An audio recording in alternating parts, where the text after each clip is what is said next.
Hello. Tonight's Bible reading is going to come from 1 Samuel chapter 13, verses 1 to 15. And it's on the screens. Saul was 30 years old when he became king, and he reigned over Israel 42 years. Saul chose 3,000 men from Israel. 2,000 were with him at Michmash, and in the hill country of Bethel, and 1,000 were with Jonathan at Gibeah in Benjamin. The rest of the men he sent back to their homes. Jonathan attacked the Philistine outpost at Geba, and the Philistines heard about it. Then Saul had the trumpet blown throughout the land and said, "Let the Hebrews hear." So all Israel heard the news. Saul has attacked the Philistine outpost, and now Israel has become a stench to the Philistines. And the people were summoned to join Saul at Gilgal. The Philistines assembled to fight Israel, with 3,000 chariots, 6,000 charioteers, and soldiers as numerous as the sand on the seashore. They went up and camped at Michmash, east of Beth-aven. When the men of Israel saw that their situation was critical and that their army was hard-pressed, they hid in caves and thickets, among the rocks and in pits and cisterns. Some Hebrews even crossed the Jordan to the land of Gad and Gilead. Saul remained at Gilgal, and all the troops with him were quaking with fear. He waited 7 days, the time set by Samuel. But Samuel did not come to Gilgal, and Saul's men began to scatter. So he said, "Bring me the burnt offering and the fellowship offerings." And Saul offered up the burnt offerings. Just as he finished making the offering, Samuel arrived, and Saul went out to greet him. "What have you done?" asked Samuel.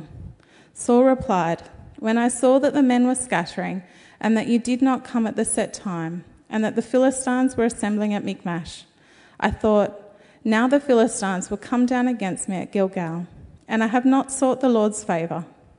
So I felt compelled to offer the burnt offering." "You acted foolishly," Samuel said. "You have not kept the command the Lord your God gave you. If you had, he would have established your kingdom over Israel for all time. But now your kingdom will not endure. The Lord has sought out a man after his own heart and appointed him leader of his people, because you have not kept the Lord's command." Then Samuel left Gilgal and went up to Gibeah in Benjamin, and Saul counted the men who were with him. They numbered about 600. Thanks, Mel. Hello, everyone. Good evening. Oh, I'm so loud. Sorry about that. It's so good to be with you here tonight, and so good that we can sing again. I am stoked. It's been a good week. Now, hopefully you have been with us on this journey in 1 Samuel. Just to recap, what we've been looking at so far is the Israelites, God's people. They rejected God as king, and they asked for a human king. And they got given this man named Saul. And Saul is who we're primarily looking at tonight. He is king of Israel. And we are looking at what Saul does when he comes under pressure. Now, I'm going to tell you a story about a time where I totally lost my perspective because I was under pressure. Now, some of you, particularly if you're youth, will have heard this story before, but I thought it was an important one to share.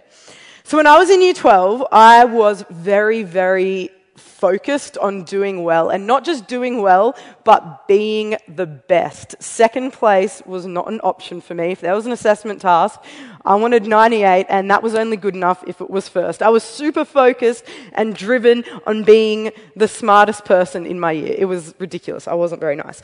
Anyway, I remember it was term 4 of year 11 or term 1 of year 12, and I was in my very first assessment task for physics.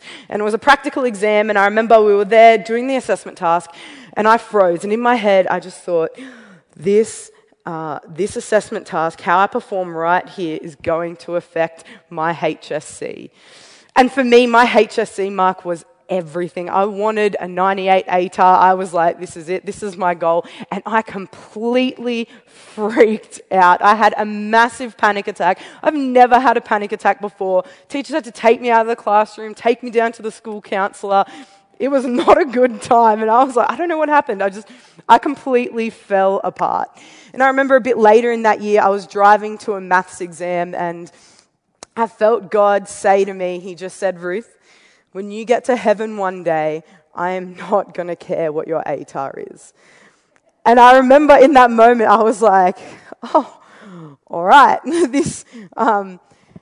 this didn't change my goals at all, but God completely realigned my perspective. I still wanted to try hard and I still wanted to do well and I was still super competitive, a little bit too much. But God had taken a huge amount of pressure off me. He reminded me that his opinion of me was the only one that really mattered. And this pressure that I felt was something that I was putting on myself completely unnecessarily. But we all put pressures on ourselves. It may not be academically like me, but it could be to perform really well in some other thing that we're doing. Or it could be to be really loved by everyone and seen as popular, or the person that people are attaining to be friends with or attaining to be like. Or to look a certain way, or whatever it is. It can be a whole range of things. And tonight we are going to look at how Saul lost his perspective when he came under a significant amount of pressure. And Saul's response to pressure, it isn't good, but it shouldn't surprise us. We have already seen some of Saul's sins and incompetence last week with what Shane shared with us. Last week, Shane showed us how Saul responded when he was chosen to be king. You might remember there was a scale, and Saul, he had on one hand, he was like, there is a big expectation that these people have. It is a big role. It is really scary and really stressful. But on the other hand, we have a really big God. But Saul lost sight of that. The scale should always tip this way. No matter what God wants us to do, he is big enough to help us do it. Always back God. He is always gonna win. He is always gonna show up. But Saul couldn't see that, and so he went this way and he freaked out and he ran away. He lost perspective of who God was. But Saul did grow, he became king, and he did lots of things really right. And 1 Samuel 13 to 15 kind of outlines this early reign of King Saul. And they show some of the good things, but they also show how he continued to lose perspective when he was under pressure. And the point of these 3 chapters is that God rejects Saul as his king because he does a pretty bad job of following God. And tonight we are focusing on chapter 13. And if you remember last week, Saul had been specifically chosen to drive out the Philistines. This was his main job. This was kind of his role description when he became king. This is what God wanted him to do. And so far, Saul has done nothing about it. Saul was given 2 things to do by God. The first one was that he was to attack the Philistines at Gibeah, where he lived, his hometown, and get rid of them from there. And the second, Saul was meant to go to a place called Gilgal and wait for instructions from Samuel. Now, at this point, Saul had been king for about a year and he hadn't started to do either of these things. So already we're getting a sense that Saul might be a little bit slow in following God. But we get to the start of chapter 13 and it seems like Saul is lifting up his game. You feel like he's getting there. Let's read. It says, Jonathan attacked the Philistine outpost at Geba, sorry. And that's the same place as Gibeah. It's either the same place or the people from Gibeah went to Geba. It's the same thing. So it looks like Saul is doing a good job. This is his first task and it's ticked off the list. But I find it a bit interesting that it's Jonathan that actually initiates this attack. And Jonathan is a guy we're going to learn more about next week. He is Saul's son, and he's a really good guy. He's a really good character. But he is the one who initiates this attack. Now, I'm not certain that that's wrong. I'm sure Saul had influence in that. I'm sure he told Jonathan to go do that. But I find it interesting that it was Jonathan who actually went and undertook that task. But either way, The first thing Saul was told to do, he had finally accomplished. Woohoo, good job, Saul. 1 from 1, good job. But this attack on the Philistines got them mad. It was absolutely go time now. The war was on, and the Philistines were not holding back. Let's read what it says. It says, Israel has become obnoxious to the Philistines. The Philistines assembled to fight Israel with 3,000 chariots, 6,000 charioteers, and soldiers as numerous as the sands on the seashore. The Philistines were not messing about in this war. And if you remember, Jonathan had 1,000 men with him. Saul had 2,000 men with him. At best, they had 3,000 men. And the Philistine had soldiers as numerous as the sands on the seashore. Things were looking pretty bad for the Israelites. And they respond in a way that you would probably expect them to respond. They are seeing this overwhelming force of the Philistines in front of them, and this is what they do. When the Israelites saw that their situation was critical and that their army was hard pressed, they hid in caves and thickets, among the rocks, and in pits and cisterns. Some Hebrews even crossed the Jordan to the land of Gad and Gilead. And I would say that is definitely fair enough. If you see that you're outnumbered, I don't even know, 10 to 1, you're probably not going to be feeling too confident in this fight. It seems like staying there would be like a death wish. That is what it would look like. Saul, to his credit, actually stayed in Gilgal. It says that all the troops with him were quaking with fear. Now, I cannot imagine how stressful this situation would have been. Heaps of your mates have just legged it and are hiding in caves and are like, I don't want any of that. Saul's there. There's a few of them. The people who are there are freaking out. They're like, we're going to die, probably. They're not having a good time. It is really, really bad situation. But do you remember what the second thing was that God told Saul to do? He said, go to Gilgal and wait for instructions from Samuel.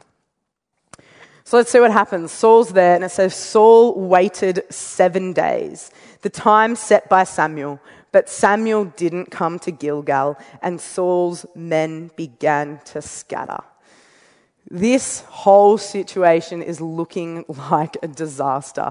Saul's waiting there 7 days in terrifying situations. Samuel's not showing up. The other men have just actually bailed now. It is a really, really stressful situation. It seems like everything has fallen apart. So what does Saul do? It says Saul offered up the burnt offering. Just as he finished making the offering, Samuel arrived, and Saul went out to greet him. Now, that seems to me like a pretty reasonable action. Things are looking pretty bad. Turn to God, see what he has to say about it. But unfortunately, this was the wrong decision. See, what happened was Saul stopped waiting and he took action. He offered up these sacrifices to seek the favor of the Lord. And that kind of makes sense. If you're in that situation, I would be like, God, your dude's not here. There is an army. All our guys have left. What do you want me to do? Let me come seek favor with you. It all kind of makes sense, right? But it was definitely not what God wanted him to do. This pressure that Saul was under is almost unimaginable. And he is their leader, so he decides to act. But he shouldn't have. He was told to wait. And I feel really bad for Saul in this situation because there have been countless times where I have been under pressure that is far, far less than this, and I have still made some pretty bad decisions. But Saul lost his perspective and he acted disobediently. It seems like Saul did the logical thing, but it wasn't the right thing. But we can all relate to this, right?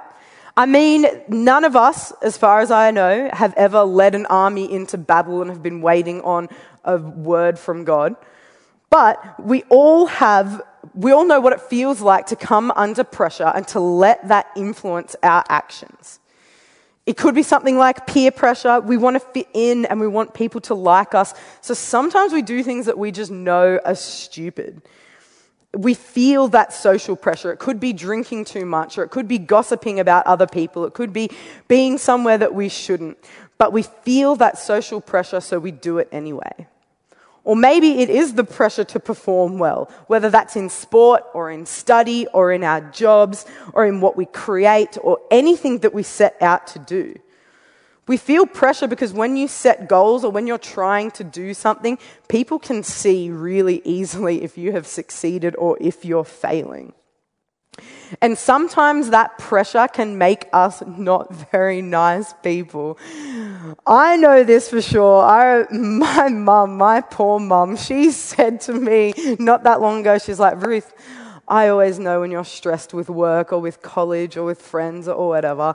And I know what she means because I go into myself. I don't want to talk to her. I get rude. I get abrupt. Even just before, Mum was trying to encourage me and I felt stressed and I was like, Mum, just don't talk to me.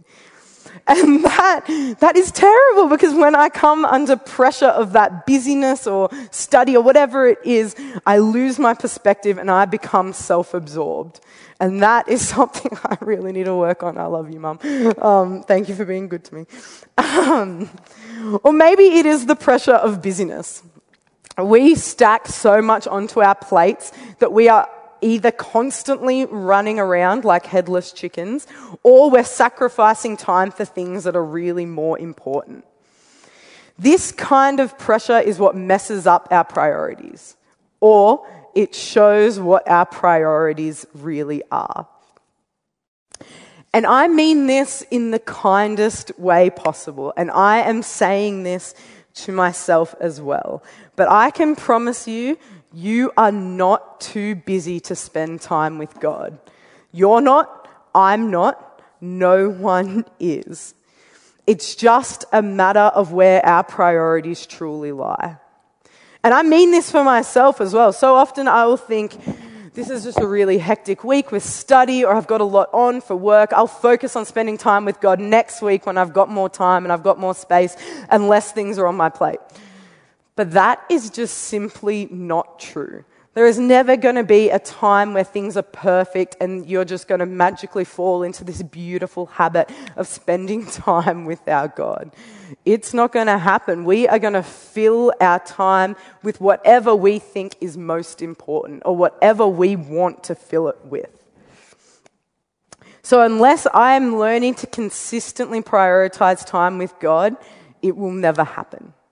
Don't let the pressure of a busy life make you lose perspective on what is most important. We all have times when we let the pressure of our situation do that, impact how we see things and what we choose to do, and sometimes we make bad decisions. And we all understand what that feels like, so I feel pretty bad for Saul in this story. He had a huge pressure, and so he made a choice. Unfortunately, it was the wrong one. But I guess the biggest question when you come to this passage is why? Why is what Saul did so bad? I mean, he offered a sacrifice to God, not to Satan. It's like, why would offering something to God be like, surely this is not the worst thing Saul could have done in this situation. But Samuel is so angry and he says, you have done a foolish thing. You have not kept the command the Lord your God gave you. And because of this, Samuel tells Saul that his family will not be king over Israel. Instead, God is going to choose a different king, one who chooses to follow him consistently. The problem with this is that God didn't want Saul to make an offering and to seek favor with the Lord. You know what would have given him favor with the Lord? Wait. That is what God wanted him to do. He wanted him to wait. Even though it looked terrible, even though it looked impossible, God said, wait. And he was going to show up for Saul. To use this scale analogy again, Saul saw this big pressure from the Philistines, and he knows by now that there is a big God, but it seems like God's guy isn't showing up. Samuel is nowhere to be seen, and he freaks out and he does this again, and he decides to go his own way and make his own plan. But we have a big God who is never going to let us down. A God who always shows up when he says he will. But Saul couldn't see that in the immediate situation, so he stopped following God. Just like last week, what Saul did made sense, but that doesn't mean it was right, because he didn't trust God. Saul was told to wait even when everyone else ran away, even when the situation seemed impossible. He was told to wait, and he didn't. And he acted. And that is really hard. And God's response to Saul seems really, really harsh. No one in your family is going to be king over these people anymore. But God could see more than we do. And he could see that Saul's heart would never fully be God's. And this is not a once-off incident. The sin of choosing to go his own way when the pressure is on was something Saul continues to do. And God cannot have someone like that leading his people. God wants someone who listens to him even when things look bad. He wants someone who trusts him fully, not someone who just trusts him when it looks like things are going well. He wants someone who doesn't lose their perspective when they're faced with a huge pressure. And unfortunately, that person isn't Saul. And there is a lesson in this for us too. Saul's mistake was that he rushed ahead of God's plan. He wasn't able to wait when God said wait. He knew what God wanted him to do. This wasn't like he was unsure. He had a word from God about what he was meant to do. But when it looked like that way wasn't working out, he chose to do his own thing. And whilst, again, we are probably never going to be in this situation, leading an army, we do have times where we are certainly tempted to rush ahead of what God has for us. To be honest, sometimes it feels like God is working too slowly in our lives, or like God isn't working at all. So we feel like we've got to get the ball rolling for him, like, oh, maybe I'll just do this and God will catch up to me. That is not how it should be, because God's plan and his timing is always better. Saul didn't like the look of God's plan, so he made his own. And it had really, really sad consequences. I think for us, we can fall into the trap of rushing ahead from God when the societal pressure of what our lives should look like catches up to us. Whether or not we like it, there is these general expectations that we come up against in our life. By this age, you should be doing this. By this age, you should have learnt that. By this age, you should have achieved this, and so on. And this is a pressure that I think pretty much everyone faces throughout their lifetime. And I think this can look like a million different things, but I believe a huge one of these is relationships. And this is kind of like an evolving pressure. When you're younger, you feel the pressure to have a boyfriend or a girlfriend as your friends start dating people. Then there's your pressure to have your first kiss by a certain age, or to start having sex when your friends are having sex. Then as you get older, people start to get married and you feel this pressure to keep up with them and what they're doing. But then there becomes, you feel this this internal pressure really strongly, but then there comes a point where this internal pressure isn't so internal anymore and it becomes an external pressure. People ask you, are you dating anyone? Do you want to get married? Are you worried about being single? And then it grows and it develops as we get older, and then people who get married, they face a whole different kind of pressure. Are you having kids? When are you having kids? How many? What's your plan? It's all so hard. And as we get older, the pressure of relationships, particularly singleness, continues to build, and people respond to this pressure in all kinds of different ways. You see people who date people who aren't good for them, or stay in relationships that are just bad, because a bad relationship is better than the pressure of being single. And that is so sad, because the pressure of being in a relationship makes us lose perspective of the plan that God has for us, whatever that may be. And so sometimes we can try and find ourselves rushing ahead of God's plan or forcing something that isn't right because of this pressure that we feel. It's hard to wait when God tells you to wait, or it's even harder when God's answer might be no.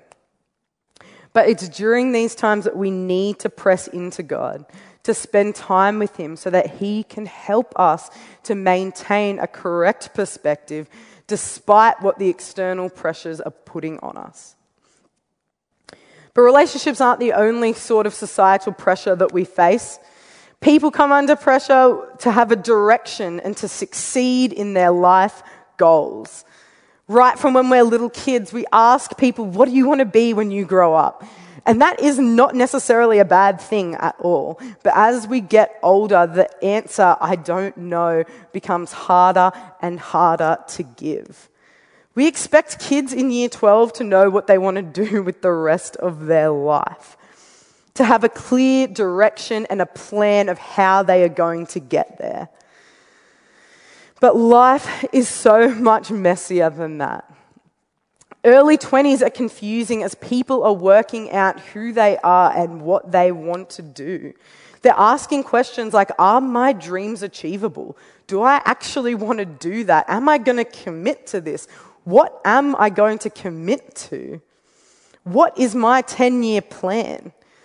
Now, I know a lot of people are going to disagree with me on this, but I hate 10-year plans. They have never worked for me. I don't even know what I'm doing next year, let alone 10 years. If you know what you want to do in your 10-year plan and you are going for it, then good on you, brilliant. But in my experience, my life has never turned out how I thought it would in 12 months later, let alone 10 years later. But I think that is okay. Life will take unexpected twists and turns, but there is a pressure to know exactly where we're headed and an expectation that we know exactly how we're going to get there. When you don't know what you want to do, the future seems unclear and scary. But I encourage you, don't lose perspective. Just because you can't see what God wants to do with your life doesn't mean He doesn't have a plan. He does have a plan, and He will help you get there. You will get there. Don't give up. Don't be stressed out by what your friends are doing or where they're up to or how clear their goals seem to be. Keep pressing into God. Keep working it out with Him, and He will help you get there. Now, the last pressure I want to talk about is one that I'm convinced every single person feels, and feels for a good portion of their life. These are conversations that I've had with people of all sorts of age range, and that is the pressure of achievement. There comes a point in everyone's life where they start to feel like they should have done more with their lives than they currently have. I remember the first time I felt this. It was when I realized that most of the people getting signed to EPL teams, like professional soccer teams in England, were younger than me. I was like, what? I was like, they're babies. I'm a baby. How are you playing for professional football for Man United? I don't know. It blew my mind. And I was like, what am I doing with my life? There are people out here 17 years old, like being professional superstars, and it's crazy, and it just builds from there. And it seems like this is a pressure that we feel no matter what we have achieved. I've heard this conversation between all kinds of people. Well, at least you're engaged or married and have kids. I'm still single. Well, at least you know what you're doing with your life. I feel so lost. Well, at least you've worked and you have savings. I still have nothing in the bank. Well, at least you have a really good group of friends. I feel really lonely.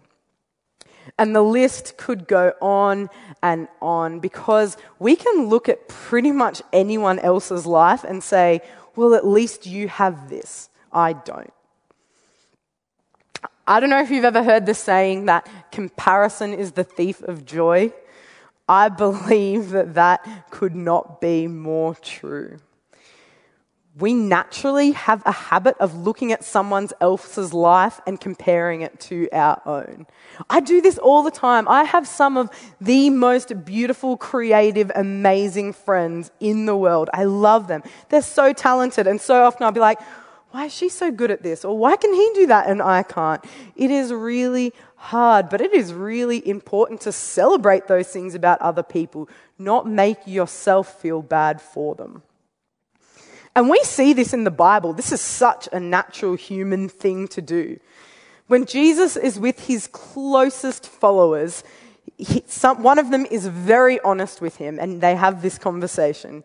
It says, when Peter saw John, he asked, Lord, what about him? Jesus answered, if I want him to remain alive until I return, what is that to you? You must follow me.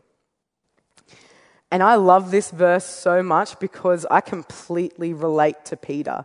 I know what it feels like to feel like everyone else around you is doing better. You're like, God, why does this guy get the good end of the deal and I'm stitched up with this whatever? I know what that feels like. Peter is really honest in that moment. But Jesus is super clear. It doesn't matter what I'm doing in anyone else's life. You are to follow me.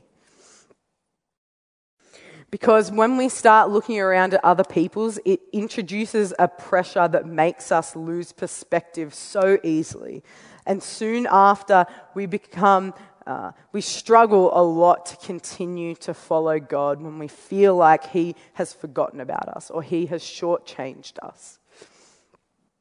There are countless ways we can feel like we're falling behind or like we're not keeping up with societal expectations. But it's important to remember that this is a pressure that God did not put on us. God has a plan. We may not know what that plan looks like exactly, but he will never let us down. He hasn't placed a time pressure on us. Saul felt a time pressure in a really tangible way when he faced these armies, but God, if he tells us to wait, then wait. This is not something he has asked of us to do. It's not something he has asked us to feel stressed about. Don't try to rush ahead of God. All we are called to do is to follow. It won't always be easy. Sometimes this side of the scales looks pretty heavy and Saul's logic seems pretty right, but it never will be. Trusting God will always be worth it. But ask him to help you to keep a good perspective while you're under pressure. He is always right there with you. Keep filling your mind with his word. The reason why we want to read the Bible is because this is God's words to us. It's his truth that will counteract all the pressures and voices from society. Spend time in your heart praying with him, getting to know the voice of your Father, the one that is going to guide you and lead you and speak truth in times of great stress. God will help you with it, so just let him help you. Let me pray. Father, I thank you that you call us to follow you and that you don't ask anything of us to qualify for it. You don't ask us to be good enough for it. You don't ask anything other than for us to trust and to follow. And I just pray for us, Father, as as things get stressful, as different things pop up in our lives that are really hard and things that make us want to walk away from you or make us want to make our own plan, I pray that we will stand firm in you and that you will guide us, that you will minister to us, and that your voice will be the loudest one. Amen.